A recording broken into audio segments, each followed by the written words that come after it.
Hello everyone, आप सबका स्वागत है। आरआरबी एनटीपीसी 2019 का सीबीटी 1 का मैथ्स का सॉल्यूशन कर रहे हैं, जिसमें 28 दिसंबर, 29 दिसंबर और 30 दिसंबर का सभी शिफ्ट का सॉल्यूशन कंप्लीट हो चुका है। अगर आप इसका वीडियो नहीं देखे हैं तो प्लेलिस्ट में जाकर के वीडियो देख सकते हैं। आज के क्लास में 4 जनवरी 2021 का पहला शिफ्ट का सॉल्यूशन करेंगे। तो शुरू करते हैं। उससे पहले चैनल पर नए हैं तो चैनल को सब्सक्राइब कर दीजिए। आगे बढ़ते हैं। कह रहा है यदि दो संख्याओं का अनुपात 3:5 है और उनका एलसीएम 120 है तो वे संख्याएं कौन सी होगी। ठीक है, देखिए यहाँ जो अनुपात है इनका जब एलसीएम हम लोग निकालेंगे तो कितना आएगा, 3×5 = 15। जबकि यहाँ एलसीएम कितना दिया हुआ है, 120। ये कितना गुना है, 8 गुना। तो ये जो अनुपात में नंबर दिया हुआ है इसको भी 8 गुना हम लोग करेंगे तो 3 का 8 गुना कितना हो जाएगा, 24। उसी तरह 5 का भी 8 गुना करेंगे तो 5×8 = 40, यानी 24 और 40 इस सवाल का आंसर होगा, ऑप्शन नंबर 2। आगे बढ़ते हैं। एक छोटी कंपनी में महिला और पुरुष कर्मियों की संख्या का अनुपात 2:3 है। यदि कंपनी में पुरुष कर्मियों की संख्या 90 है तो कंपनी में कर्मियों की कुल संख्या क्या होगी। ठीक है, देखिए यहाँ पर पुरुष कर्मियों की संख्या कितनी है, 90। जबकि यहाँ रेशियो में जब हम देखेंगे तो पुरुष कितना है, 3 यूनिट। तो इसी 3 का वैल्यू होगा 90। तो ये कितना गुना है, 30 गुना। तो क्या पूछ रहा है, कर्मियों की कुल संख्या। तो कुल कितना हो रहा है, दोनों को जोड़िए, 2 3 5, तो 5 यूनिट का वैल्यू। इसका 30 गुना है तो इसका भी 30 गुना करेंगे तो 5 × 30 ये कितना हो जाएगा, 150। ऑप्शन नंबर 4 इसका आंसर होगा। आगे बढ़ते हैं। हरीश एवं विमल किसी कार्य को 20 दिन में पूरा कर सकते हैं। 15 दिनों तक दोनों ने एक साथ कार्य किया, इसके बाद विमल ने कार्य छोड़ दिया। ठीक है, शेष कार्य को हरीश अकेले 10 दिनों में पूरा कर लेता है। हरीश अकेला उस कार्य को कितने दिन में कर सकता है। ठीक है, अब देखिए यहाँ पर हम लोग देखेंगे कि शेष कार्य यहाँ पर कितना बचा। हरीश और विमल इस कार्य को कितना दिन में करता है, 20 दिन में। और यहाँ कह रहा है कि 15 दिनों तक एक साथ कार्य किया, तो 20 दिन में पूरा करेगा। 15 दिन ये कर चुका है तो बचा कितना दिन का काम, 5 दिन का। ठीक है, यानी कि हरीश हरीश को एच लिखते हैं और विमल को बी लिखते हैं। इन दोनों का 5 दिन का काम अभी शेष बचा है। इसी काम को यहाँ पर अगला सेंटेंस में कह रहा है कि शेष कार्य को हरीश अकेले 10 दिनों में पूरा करता है। ठीक है, यानी कि हरीश गुना 10 करेंगे यहाँ पर। अब यहाँ से एच और बी का एफिशिएंसी का रेशियो आ जाएगा, तो कटा देते हैं। 5×1 = 5, 5×2 = 10। अब ये एच एक है, इस तरफ भेजेंगे तो एच बचेगा, यहाँ पर बी आएगा, बी बराबर एच हो गया। ठीक है, यानी दोनों का एफिशिएंसी बराबर है। अब क्या कह रहा है कि हरीश अकेले इस पूरे कार्य को कितने दिन में पूरा कर सकता है। देखिए विमल और हरीश दोनों का एफिशिएंसी बराबर है और दोनों मिल के कर रहा है 20 दिन में, तो सिंगल सिंगल कितना दिन में करेगा, 40-40 दिन में दोनों करेगा काम को। तो यहाँ हरीश का पूछे या विमल का, दोनों का आंसर क्या होगा, 40 दिन। आगे बढ़ते हैं। पी क्यू आर एस एक चक्रीय समलंब चतुर्भुज है जिसमें भुजा पी क्यू एवं आर एस समांतर है और भुजा पी क्यू व्यास है। यदि कोण क्यू पी आर 40 डिग्री है तो कोण पी एस आर का मान क्या होगा। ठीक है, तो एक यहाँ पर चक्रीय चतुर्भुज बना लेते हैं।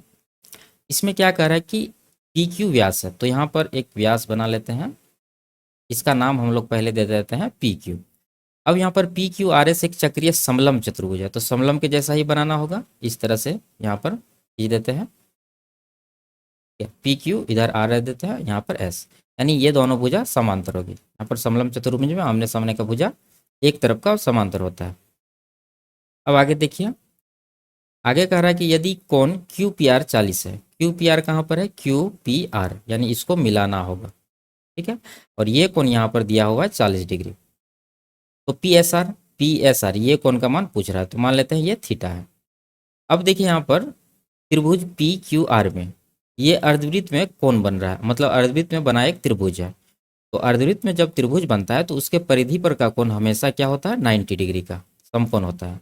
तो ये 90 है, ये 40 है, तो ये कितना होगा, ये 50 होगा। ठीक है, अब चक्रीय चतुर्भुज में ये भी नियम होता है कि इसके सम्मुख कोणों का योग कितना होता है, 180 डिग्री होता है।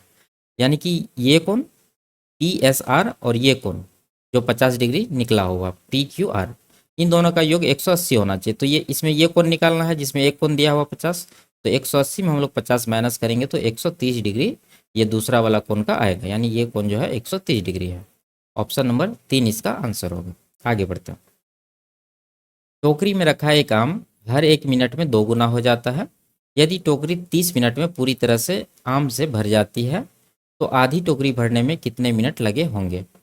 देखिए हर एक बार यहाँ क्या हो रहा है, 2 गुना हो रहा है, तो 30 मिनट में ये पूरा भरा, तो 29वां मिनट में ये आधा रहा होगा। ठीक है, 29 मिनट आधा रहा होगा, तब जाके ये 30वां मिनट में क्या हो गया, इसका 2 गुना हो गया, यानी आधा का 2 गुना पूरा हो गया, ये टोकरी भर गया। तो 29 मिनट इसका आंसर होगा। ठीक है, आगे बढ़ते हैं। दो संख्याओं का योग 16 है, उनका गुणनफल 63 है, उन दोनों संख्याओं के व्युत्क्रम का योग क्या होगा। ठीक है, तो मान लेते हैं संख्याएं ए और बी है, तो इनका व्युत्क्रम क्या होगा, ए का व्युत्क्रम हो जाएगा 1/a और बी का हो जाएगा 1/b। तो दोनों का योग पूछ रहा है तो दोनों को जोड़ देंगे, तो इसका एलसीएम कितना आ जाएगा, ए बी आ जाएगा, ऊपर आ जाएगा ए प्लस बी।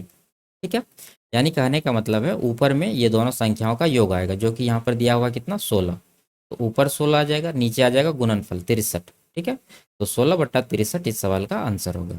आगे बढ़ते हैं। दो रेलगाड़ियां सम्मुख दिशा में चल रही है।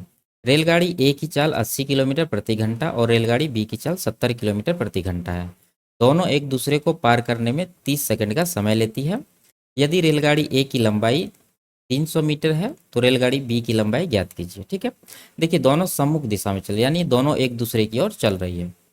ठीक है, तो दोनों का रिलेटिव स्पीड कितना हो जाएगा, पहला का है 80 और दूसरा का है 70, तो दोनों को जोड़ेंगे 80 + 70 कितना हो जाएगा 150 किलोमीटर प्रति घंटा।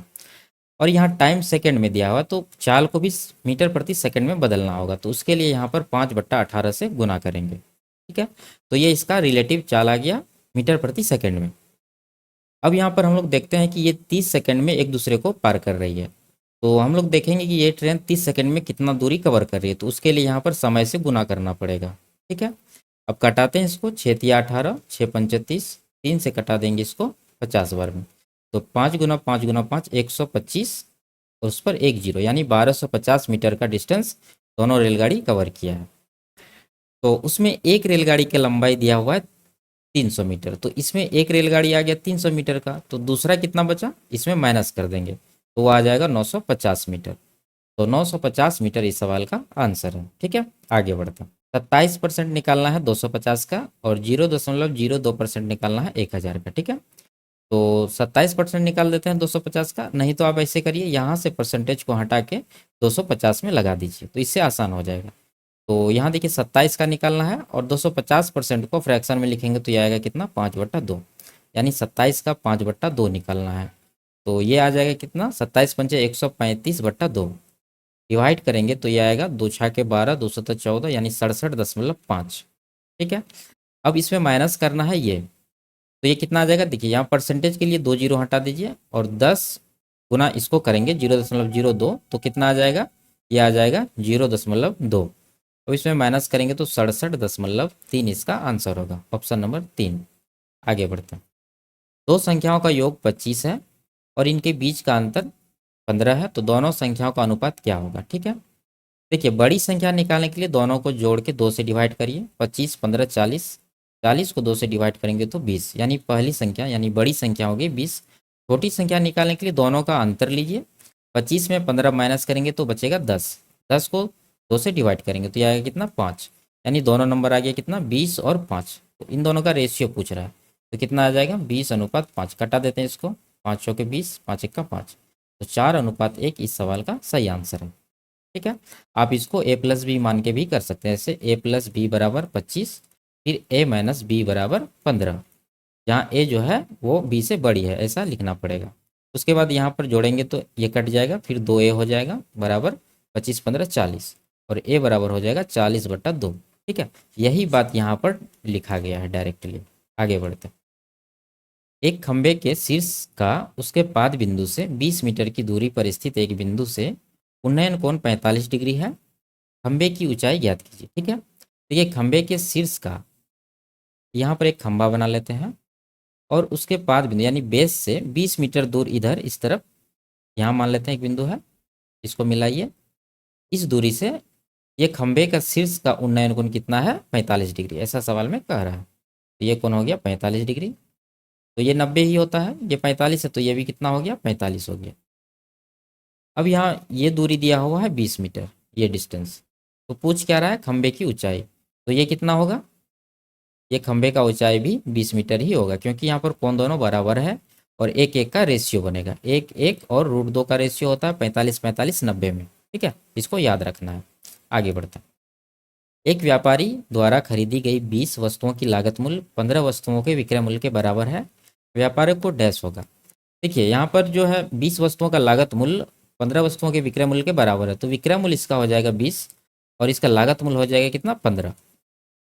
तो यहाँ पर 15 का सामान 20 में बिक रहा है, 15 का सामान बिक रहा है 20 में, तो कितना का प्रॉफिट हो रहा है 5 का प्रॉफिट हो रहा है, किस पर 15 पर। तो ये कितना परसेंट हुआ, ये कटाएंगे तो 1/3 आएगा, 1/3 होता है 33.33%। तो ऑप्शन नंबर 3 इसका आंसर होगा। आगे बढ़ते हैं, इसका निकालना है। देखिए सिंपल सा है, ए स्क्वायर माइनस बी स्क्वायर ऊपर बन रहा है, नीचे बन रहा है ए प्लस बी। जब इसको कटाएंगे तो ऊपर बच जाएगा क्या, ए माइनस बी, यानी ए का वैल्यू ये हो गया, बी का ये, तो इसको माइनस करिए। जब माइनस करेंगे तो कितना बचेगा, 7 में से 3 घटा 4, ठीक है, ये ऑप्शन में है। फिर 2 में से 1 घटा 1, उसके बाद दशमलव, यानी 0.14 इसका आंसर होगा। आगे बढ़ते हैं, यदि ये वैल्यू 83 है तो इसका मान क्या होगा। ठीक है, देखिए यहाँ पर स्क्वायर में वैल्यू दिया है और स्क्वायर हटा के पावर 1 में आना है।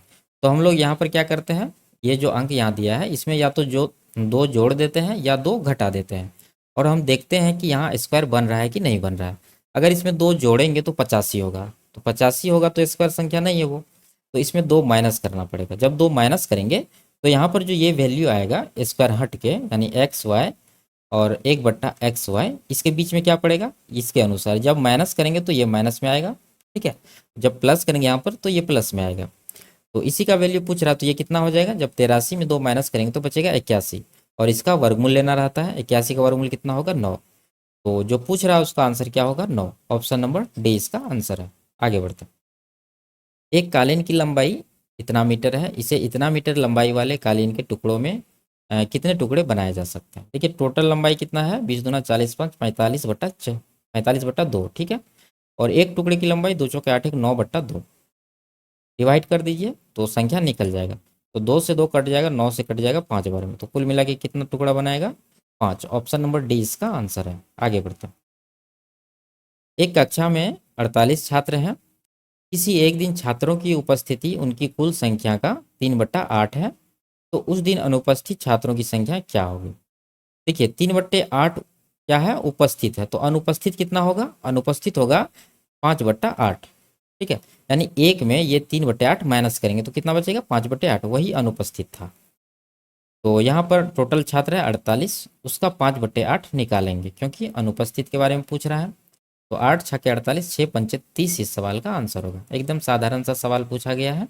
आगे बढ़ते हैं, किसी बेलनाकार टंकी की क्षमता इतना मीटर क्यूब है, अगर टंकी की त्रिज्या 21 मीटर हो तब टंकी की गहराई ज्ञात कीजिए। ठीक है, तो बेलनाकार टंकी है तो बेलन का आयतन क्या होता है, पाई आर स्क्वायर एच। तो पाई का वैल्यू यहाँ पर 22/7 लेंगे, आर है 21, यानी 21 गुना 21 करना होगा। उसके बाद जो पूछ रहा है गहराई यानी कि एच वो लिखेंगे, और बराबर क्षमता यानी आयतन कितना दिया हुआ है, 2376, 2376। अब इसको कटाना है, तो ये 7 दोनों 11 से कट रहा है, 22 से कटा देते हैं डायरेक्ट, 22 एक्का 22 बचा 1, उसके बाद 0 पड़ेगा, ठीक है, 176 हुआ, 22 अट्ठे 176 होता है। अब यहाँ पर 3 से 7 बार में, 3 से ये 36 बार में, 7 और 7 काट देते हैं, फिर ये कट जाएगा 3 से 7 बार में, 3 से 12 बार में, यानी एच आ गया कितना, 12/7। तो इसको डिवाइड करना पड़ेगा, 7 एक्का 7 दशमलव पड़ेगा, 7 सतह 49, 7 एक्का 7, ठीक है, 1.71 मीटर इसका आंसर होगा। आगे बढ़ते हैं, किसी कंपनी के 15 पुरुष कर्मी या 20 महिला कर्मी किसी कार्य को 26 दिनों में पूरा कर सकते हैं, उसी कार्य को 30 पुरुष कर्मी और 12 महिला कर्मी एक साथ मिलकर कितने दिन में पूरा कर लेंगे। ठीक है, देखिए ये यहाँ वाला कंडीशन जब रहता है तो पुरुष का एफिशिएंसी 20 हो जाएगा, यानी महिला के साथ जो है, और महिला का हो जाएगा 15। यहाँ पर लिखते हैं मेन और वोमेन, ठीक है, तो मेन का एफिशिएंसी कितना आ जाएगा, मेन में आ जाएगा 20 और वोमेन में आ जाएगा 15। इसको कटाते हैं, 5 के 20, 5 या 15, यानी इसका कार्य क्षमता आ गया है 4 और 3। अब पहले टोटल वर्क निकालना होगा। टोटल वर्क कितना होगा, चाहे आप पुरुष से निकाल सकते हैं चाहे महिला से, तो यहाँ पुरुष से निकाल रहे हैं, 15 पुरुष है और एक पुरुष का कार्य क्षमता है 4, तो 4 से गुना करेंगे, और इनको टाइम लग रहा है 26 दिन का, तो 26 से यहाँ भी गुना करना पड़ेगा। ठीक है, ये हो गया टोटल वर्क। अब इस काम को क्या कह रहा है कि उस कार्य को 30 पुरुष और 12 महिला एक साथ करेंगे तो कितना टाइम लगेगा। तो 30 पुरुष कितना काम करेगा एक साथ, एक पुरुष का कार्य क्षमता है 4, तो 30 पुरुष का हो जाएगा, 30 चौके 120 यूनिट। उसी तरह महिला का भी हो जाएगा, एक महिला का 3 है तो 12 महिला का कितना होगा, 36। अब एक दिन में दोनों का जोड़ के बराबर काम होगा, 120 प्लस 36 156, यानी प्रत्येक दिन अब 156 यूनिट काम होगा। तो 156 से इसको डिवाइड करेंगे टोटल वर्क को, तो कितना आ जाएगा, 26 से इसको कटा देंगे 6 बार में, 3 दूना 6, 3 पचे 15, 2 चौके 2 दूना 4, ठीक है। तो 5 दूना 10 दिन इस सवाल का सही आंसर होगा, ऑप्शन नंबर 2। आगे बढ़ते हैं। 5,000 के लिए 10% वार्षिक ब्याज की दर से 3 वर्षों में साधारण ब्याज और चक्रवृद्धि ब्याज का अंतर क्या होगा, ठीक है। देखिए 10% में की दर से 3 वर्ष में साधारण ब्याज कितना मिलेगा, 30%, और 10% के दर से 3 वर्ष में चक्रवृद्धि ब्याज कितना मिलता है, 33.1%, ठीक है। ये याद नहीं है तो इस चार्ट को याद करिए आप। देखिए 10-10% का 3 साइकिल बनेगा और इसको हम लोग सक्सेसिव रेशियो लगा के फॉर्मूला से निकालते हैं कि इफेक्टिव रेट इसका कितना है, तो वो आता है कितना, 33.1%। अब यहाँ अंतर देखिए कितना का है, अंतर है 3.1% का। इसी का वैल्यू यहाँ पर निकालने के लिए कह रहा है। तो टोटल मूलधन कितना है, 5,000, तो 5,000 का इतना परसेंट यानी 3.1% निकालेंगे। तो परसेंट के लिए 2 जीरो हटाएंगे और 1 जीरो दशमलव के लिए हटा देते हैं, गुना करेंगे इसको, 5 का 5, 5 तिया 15, यानी 155 रुपया इस सवाल का आंसर होगा, ऑप्शन नंबर डी। आगे बढ़ते हैं। दो समरूप त्रिभुज त्रिभुज पी क्यू आर और त्रिभुज एक्स वाई जेड के परिमाप क्रमशः 48 सेंटीमीटर और 24 सेंटीमीटर है। यदि एक्स वाई 12 सेंटीमीटर है तो पी क्यू की लंबाई क्या होगी, ठीक है। देखिए त्रिभुज का जो परिमाप का अनुपात है वही अनुपात इसका भुजा का भी होगा। तो यहाँ परिमाप का अनुपात क्या बन रहा है, 48 और 24, यानी ये बन रहा है 48/24। तो पहला वाला कौन सा है, पी क्यू आर का, तो पी क्यू आर में कौन सा भुजा निकालना है, पी क्यू, तो इसको बराबर करेंगे पी क्यू के, और नीचे जो दिया हुआ है एक्स वाई वाला त्रिभुज ये है एक्स वाई जेड, तो इसके सामने देंगे 12। तो देखिए 12 का 2 गुना है 24, तो इधर भी 2 गुना होगा 48, तो यहाँ पर क्या होना चाहिए, 24, ठीक है। तो पी क्यू का वैल्यू कितना होगा, 24, तो ऑप्शन नंबर सी इसका आंसर होगा। आगे बढ़ते, दो संख्याओं का एचसीएफ 6 है, उनका एलसीएम 84 है। यदि दोनों संख्याओं में से एक 42 है तो दूसरी संख्या क्या होगी। तो हम लोग जानते हैं कि एलसीएम गुना एचसीएफ होता है पहला संख्या गुना दूसरा संख्या। तो यहाँ पर एलसीएम एचसीएफ 6 है और एलसीएम 84 है, इसको बराबर करेंगे। पहली संख्या यहाँ पर दी हुई है 42 और दूसरा निकालना, तो इसको n2 लिख देते हैं। 42 से 2 बार में कटाएंगे, 6 दूना 12, यानी कि 12 इस सवाल का आंसर होगा। आगे बढ़ते हैं। किसी कक्षा में 7 विद्यार्थियों के गणित विषय में प्राप्तांक ये दिया हुआ है, इन आंकड़ों का बहुलक क्या होगा। तो बहुलक निकालना है, जिस संख्या की बारंबारता सबसे अधिक है वही बहुलक होगा। तो यहाँ पर सब एक ही बार है लेकिन 65 जो है 2 बार आया हुआ है, तो ये इसका बहुलक होगा, ऑप्शन नंबर 2। आगे बढ़ते हैं। एक विद्यालय में किसी परीक्षा में 60% छात्र सफल हुए। यदि असफल होने वाले छात्रों की संख्या 240 है तो सफल होने वाले छात्रों की संख्या क्या होगी। देखिए 60% छात्र सफल हैं, तो असफल कितने होंगे, असफल होंगे 40%, ठीक है। टोटल 100% हो गए, जिसमें 60% सफल हो गया, तो असफल बचा 40%। इसी का वैल्यू 240 है, तो इसको नीचे रखेंगे, 240 को ऊपर देंगे, और निकालना किसका है, सफल होने वाले छात्रों की संख्या, यानी 60% का वैल्यू यहाँ पर निकालना है। तो 60 से गुना करेंगे, तो इसको कटाना होगा, 4 से कटाएंगे 6 बार में कट जाएगा, 6 गुना 60 यानी कि 360 इसका सही आंसर होगा। आगे बढ़ते हैं। यदि किसी वृत्त का क्षेत्रफल 154 सेंटीमीटर स्क्वायर है तो वृत्त का परिधि क्या होगा, ठीक है। हम पहले भी बता चुके हैं कि अगर किसी वृत्त में त्रिज्या अगर 7 सेंटीमीटर होगा तो उसका जो परिधि है वो कितना होगा, 44 होगा, ठीक है। और उसका जो क्षेत्रफल होगा वो कितना होगा, 154 होगा।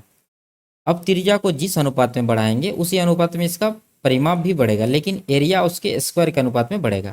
कहने का मतलब अगर हम त्रिज्या को यहाँ पर 2 गुना कर देते हैं, 14 कर देते हैं, ठीक है, तो 7 का 2 गुना होगा तो ये परिधि जो है ये भी 2 गुना हो जाएगा, यानी कि 88। लेकिन क्षेत्रफल इसका कितना हो जाएगा, 154 गुना 4 हो जाएगा। इधर त्रिज्या 2 गुना होगा तो क्षेत्रफल इसका 4 गुना होगा, ठीक है, यानी कि 2 का स्क्वायर से यहाँ पर गुना किया गया है। तो देखिए क्षेत्रफल 154 है तो परिधि कितना होगा, 44, तो ऑप्शन नंबर 2 इसका सही आंसर है। आगे बढ़ते हैं। यदि tan theta plus cot theta 5 है तो tan square theta plus cot square theta plus 2 tan square 60 degree का मान क्या होगा। देखिए यहाँ पर स्क्वायर में वैल्यू दिया हुआ है, तो यहाँ से हम लोग स्क्वायर करके इसका निकाल लेते हैं। जब दोनों तरफ स्क्वायर करेंगे तो क्या आएगा, टेन स्क्वायर हो जाएगा, tan square theta plus cot square theta plus 2 tan cot होगा। तो 10 इंटू कॉट एक होता है, तो कुल मिला के यहाँ पर 2 ही लिखेंगे। 10 कॉट कट ही जाएगा, एक हो जाएगा, बराबर हो जाएगा 5 का स्क्वायर यानी कि 25। तो ये इसका वैल्यू कितना होगा, ये 2 को इस तरफ भेज देंगे तो इसका वैल्यू आ गया कितना, 23।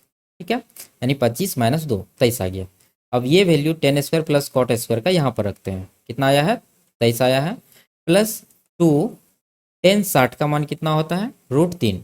तो स्क्वायर है तो √3 का स्क्वायर कितना हो जाएगा, 3। अब इसको जोड़ते हैं, 3 दूना 6 और 23, ये हो जाएगा 29।